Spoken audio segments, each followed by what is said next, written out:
morning. My name is Nick, and I am a heroin addict, and I want to say thank you, everyone, for coming out here today. Thanks for Mara for putting this together, the police departments, all you folks for coming out today. I don't even know where to begin. Life is a trip. We'll start with that. And I didn't think I'd be standing here today on a snowy day. I thought I'd be, watching football or something. But here I stand today as a recovered heroin addict. Now, there's a difference between recovered and cured. I'll never be cured of my heroin addiction, but I do enough today to be recovered today. So I have to live in the moment, live in the present, and that's all I can do. A little bit about me. I grew up in Bartlett, 10 minutes away from here my entire life, and had an awesome parenthood. I have two loving, supportive parents. I have a younger brother who's 4 years younger than me, who is, he's like, where in the world is Carmen Sandiego? He's a Special Forces Marine, and I honestly don't know where he is. So every once in a while he surfaces on Facebook, and we get to know where he's at, but that's about it. But we had a normal childhood. I played hockey. Anything that we were given in life, we worked hard for. We had to work for it, but then, we achieved it. Hockey took over my entire life, and I honestly thought I'd be talking in places like this because I made it to the NHL. It's a little contrary to what my previous thoughts would be. But I was decent enough to play hockey. I was drafted to go play junior hockey in Cleveland, Ohio. But in the meanwhile, getting to the higher levels, I started breaking bones, and I was introduced to prescription painkillers. I didn't start abusing them at that time, but that little seed was planted in my life. That warm, good feeling that no matter how much pain I'm in, spiritual, emotional, mental, physical, this little pill made me feel good. Again, I didn't become hooked, but I knew that there was an escape route. Thank you for doing that, by the way. And so when I was playing hockey in Cleveland, Ohio, I developed kidney stones, a giant, huge boulder. They put stents in. I had 11 surgeries in like a 10-month span and was done playing hockey. But the doctors kept giving me obscene amounts of painkillers, opiate narcotics, Vicodin, Norcos, and then Oxycontin. And they did that trick. Like I said, no matter how much pain I'm in, that little pill took that away. By the grace of God, I didn't become a full-blown drug addict at that time, even though I experienced some withdrawal pains, but the doctors had kind of weaned me off. But let me jump ahead here. They can only stay away so long because I was born a drug addict. And I'm just searching for that medicine. And I was in a relationship with a girl who had cystic fibrosis. She had a double lung transplant. And thank God at that time in my life, I got a kidney stone, and what reappears is those pills. So no matter how much pain I'm in, I can be Superman and take all these pills and deal with all of her issues and not worry about my own. This went on for maybe 4 or 5 months. Doctors prescribing them, cut off again, but at this point, I'm a full-blown drug addict. I turned immediately to buying them on the street, stealing them out of my grandparents' cabinets. My mom, I was doctor shopping. I was doing anything you could imagine to obtain pills. So much so that I visited the psych ward many times for detoxes because they don't know what you're going to do. They stick you in there with all of them. All of them. I'm one of them. Who am I trying to kid at that point? So I'm in there in the psych ward multiple times for detoxes. And December 27th, 2010, it was going to be my last time I got high, and I'm going to seek treatment. I was in there for 4 days. They let me out on New Year's Eve. No lie. Within a couple hours, I was working my valet parking job, and the dope man was coming to drop off my pills. Happy New Year, I'm right back at it. So my solution was a geographical change. I'm going to go to Wisconsin by my grandma's house. There's no way that drugs or pills or anything made it up there. I'm safe. But the problem is, wherever I go, I bring myself. And myself is the issue. Nothing else. There's no people, there's no places, there's no things that are the issue. I'm the problem. It's all up in here. Within 3 days of being in Wisconsin, I am in jail for the first time with 2 counts of felony burglary, residential burglary. Thank God we dropped down to possession cases because I stole 5 Vicodin from my grandma's friend. My addiction brought me to steal 5 Vicodin from my grandma's friend, and now I have 2 felony convictions because of that. That's awesome. That's something that hopefully will go away one day, but all these little seeds are planting up too in my life to the end point, which I'll get to. But I went to rehab. That was part of my bond, and I wasn't getting sober for anyone. I was getting sober for everyone but myself, for the judge, for my family, so the car company could let me keep my car. I was doing it to keep people, places, and things in my life. And that can only last for so long. You know, if you have a drunken horse thief and you take away his horse, you still have a drunken horse thief. Nothing has changed except, you know, remove some things. So I was still that same person. And that same person I'm a sick person when it comes to that. I can manipulate, I lie, I cheat, I become somebody I'm not. The summer of 2000, I don't even remember, honestly, Lord, 2011, I've been to rehab. I've completed everything that the jail or the courts had wanted me to, so I could keep my butt out of jail. And just did enough to get by, and I was introduced to heroin, not from some back alley drug dealer, not from some, you know, crazy weird guy with hair coming out everywhere. It was introduced by a suburban beautiful girl. Driving home from getting concert tickets from Kiss FM downtown, I won a couple days prior. And we're driving back home, and she's like, oh, this is where I used to get my heroin. And turn the car over, and there I am. I'm on the west side for the first time. I've never seen heroin in person, but I knew everything about it. I knew the devastation that heroin could cause. My first trip through rehab, a kid died within 6 hours of leaving rehab with a needle stuck in his arm. I knew everything that could possibly happen with those opiates, and my opiate addiction grew and grew and grew, that now heroin was the next step. It was the only feasible one left. I knew that I couldn't steal pills. Doctors are only going to write so much, and they're crazy expensive. Crazy expensive. So my first experience with heroin was horrible. I'm going to be 100% honest, it was horrible. I threw up, I got sick, I felt itchy, it was disgusting, but at the end I got that warm feeling that, you know, I'm home, that I've been searching for my entire life. My entire life. For a lot of my life, I felt like I was that square peg trying to fit in a round hole. I didn't fit in. I was a captain of hockey teams, goal scorer, whatever. I still never felt okay. So I used drugs to cover all that up. First time I did heroin, I wasn't necessarily addicted, but I was hooked. That's when it stole my soul. I don't know the exact day, but I remember the day that my soul was stolen from heroin, and my life will never be the same because of that one try. That has led to multiple job losses, lost cars, a fiance, trust in all of my family. I've been back to jail in my addiction. I've stolen guns from family members so I could drive around the west side of Chicago because I was robbed one of my first times through there, and it's not going to be me, it's going to be them. I'm a 2-time convicted felon driving around the west side of Chicago with a loaded 9mm. What is that? You know, and thank you for giving that accurate description of what a heroin addict everyone thinks can look like. But I also want to dispel that too, that this is what a heroin addict looks like. I was wearing business suits. I was driving nice cars. I was doing all these things. It could be anybody. It truly could be anybody. It's not the guy who's shooting puddle water, you know, injecting heroin. I never once shot heroin. Not because I didn't want that high. I was afraid of getting addicted to the needle because my friends were just as addicted to the needle as they were heroin. They would shoot warm water just so they could get that rush of something going through their veins. I had a big enough monkey on my back, I couldn't add another one on there.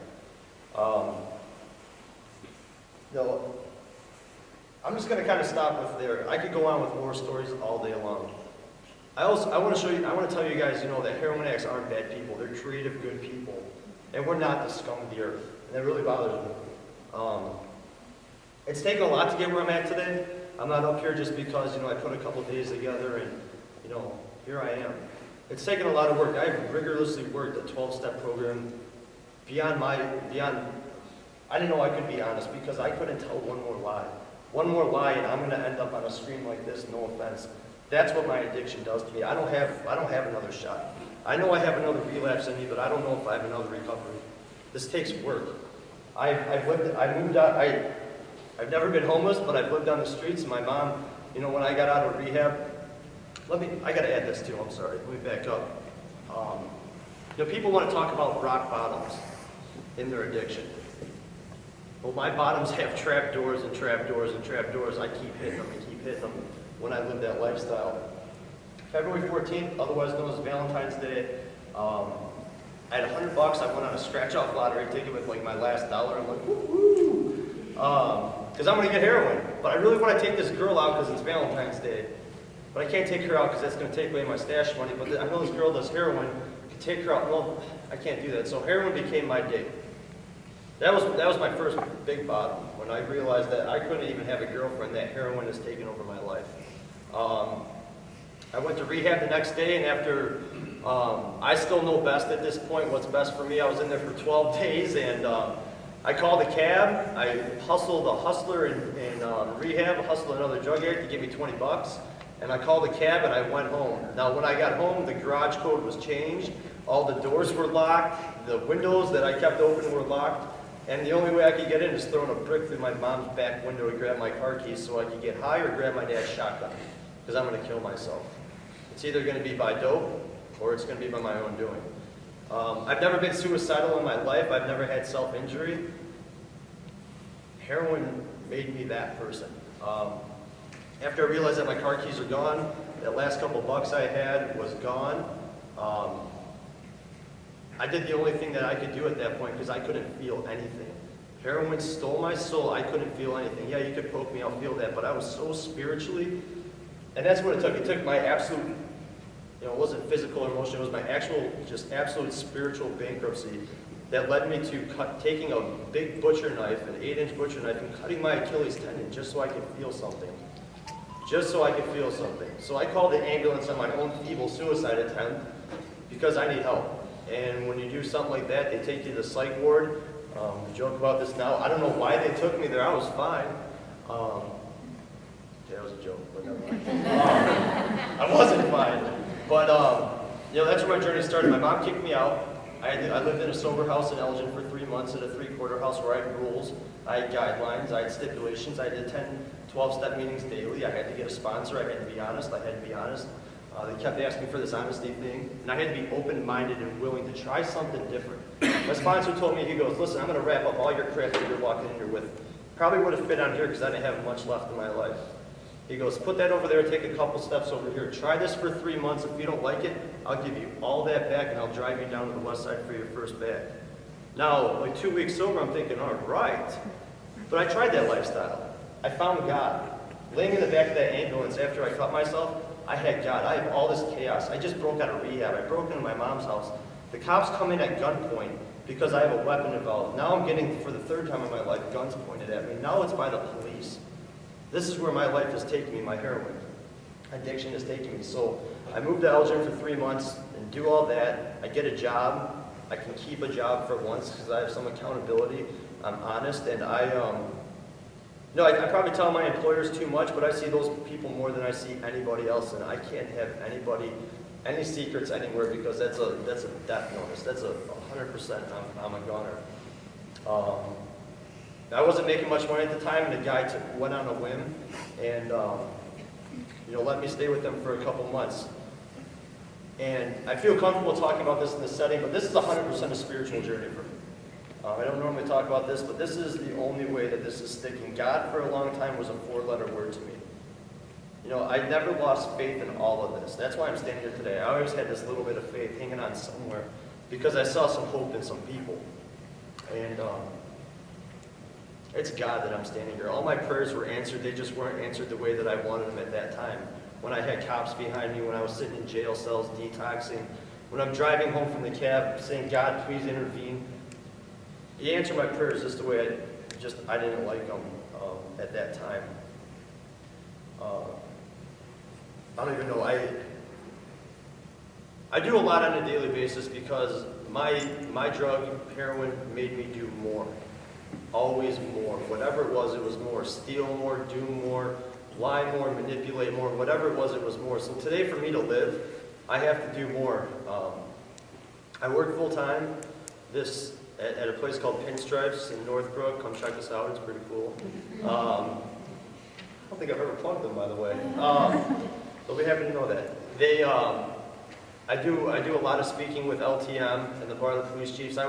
How I got involved with this is a good story real quick. I don't mean to keep going, but my friend Ryan, my absolute best friend, I played Little League Baseball with him, and thank God for 10 years of our lives we split, because he is a raging, horrible alcoholic, and I'm a raging, horrible heroin addict. Thank God we never jive.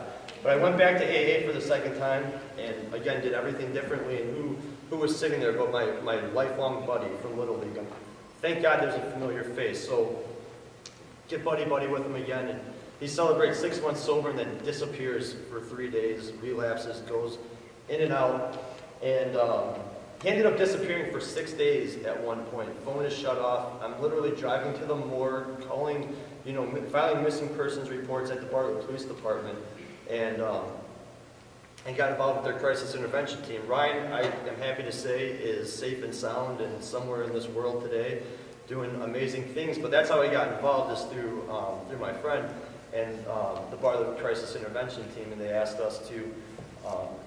me to go and meet with all the police chiefs because they want to get heroin awareness out there and tell people what it's like from our end, or from my end, because I really shouldn't be here today. I'm really beating the odds like this second standing here in front of you.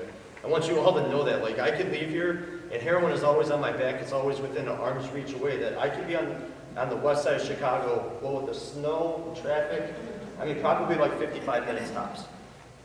But I can't afford to do that. It's not that 8th, 9th, 10th bag that I'm worried about, it's that first one.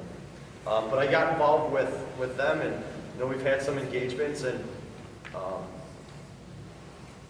I started this crazy idea called Sack Lunch Sunday, and I'll talk about this because this is what it takes for me to stay sober, is to give back and help other people, because I know what it's like when someone stops what they're doing and talks to you as a human being. I'm a heroin addict. That's who I am. That's not what I am. That's what I am. Well, how do I say that? Whatever. You know what I'm trying to say. Heroin isn't going to define me in a negative manner. 100%. I'm a heroin addict. I am beating the odds again, and I really just want to stress that. But I have to give more. I have to be of service to other people. My life isn't great today. My mom yelled at me earlier because I lied to her about something so stupid. I could still be that same person. But I'm cognizant of today. I can't, do all the little things in my life that I let build up before. I can't do that because that's going to get me high in debt. But the Sack on Sunday thing, it's just about reaching out to people who are in need, that need somebody to help.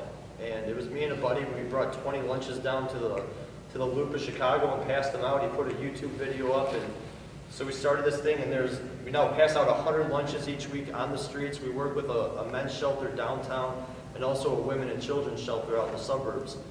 And more people are getting involved on a weekly basis. And the reason I bring this up is because I challenge all of you to go out and be somebody good. It's the holiday season. Be grateful. Be thankful for what you have. I'm extremely grateful and thankful that I just get to get up and take a deep breath in the morning. I believe everyone else should as well. But there are people who don't have that opportunity. They wake up and, whether you're a drug addict or you're homeless, they take that breath, that first breath, and they go, oh man, I got to do this again today. They have no hope. So we try to bring that to people, and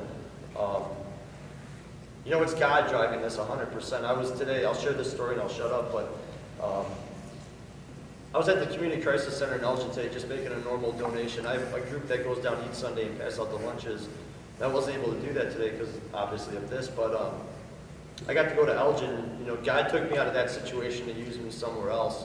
I drop all the stuff out there, and there's 2 people sitting outside, and they have like a windbreaker jacket on and some really thin gloves, and nothing. And the Crisis Center only has so many resources, and they couldn't give it to them.